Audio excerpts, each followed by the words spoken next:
Ngayon ay magluluto tayo ng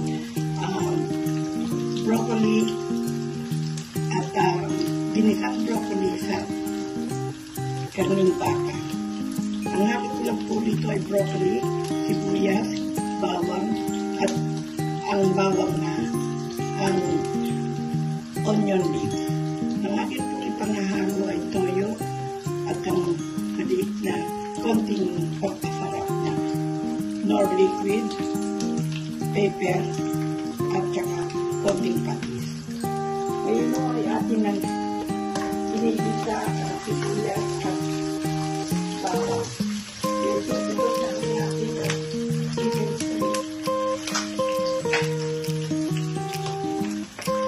At yung chicken strip pa rin. Doon daw natin ang beef strip na ating binili pa rin.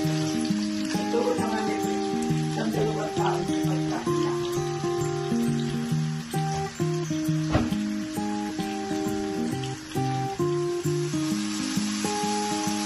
Ngayon po ay ating binibigyan na ang beef strip at ang bawang sibuyas ay ito na po.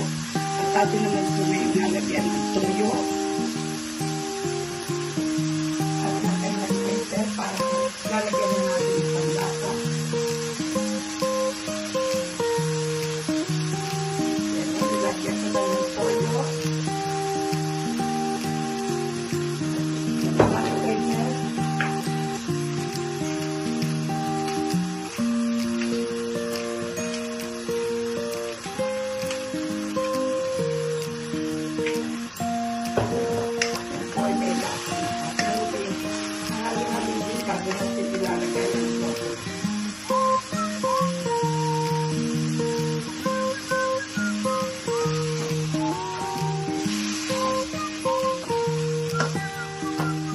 Madali lang po itong lutuin.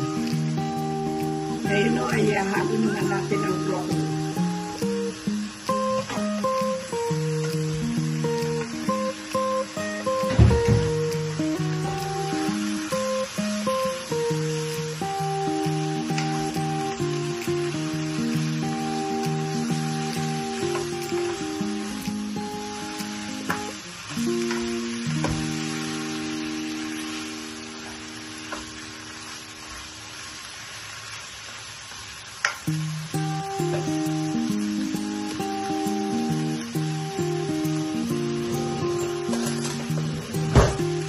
Atin ang titikman.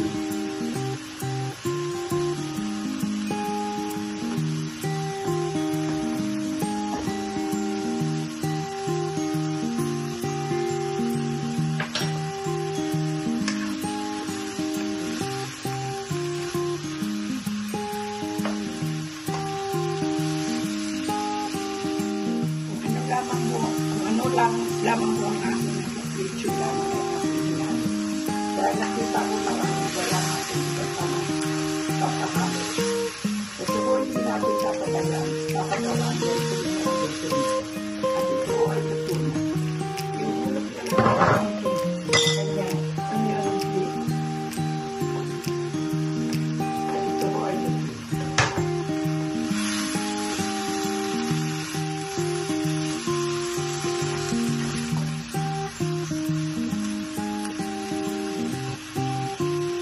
Ilipat na lang natin sa isang malinis na lalagyan at ito po'y luto na.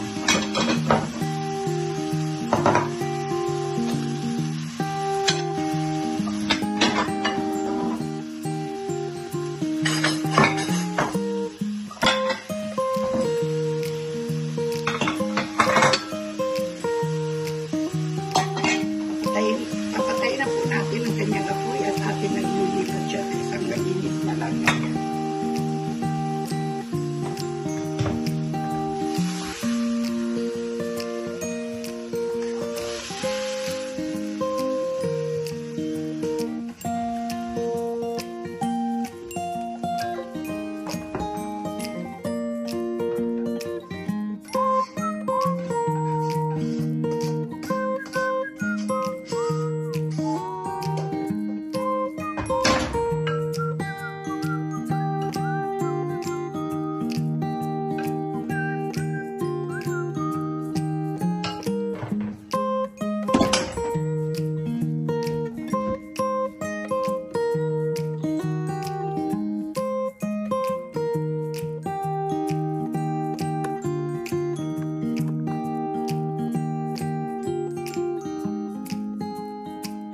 ang ating finished product at yan ay ready to eat na. Sana po ay magustuhan ninyo ang aking nilutong beef broccoli na inaluan ko lang ng toyo, garlic, onion, at ng pepper. Wala na ho akong iba pang hinalo rin, kundi yun lang. At ang pampasarap ko ay ang kanyang chicken granules. Yun lang po ang aking hinalo. Maraming po uling salamat sa inyong lahat. Hanggang sa muli.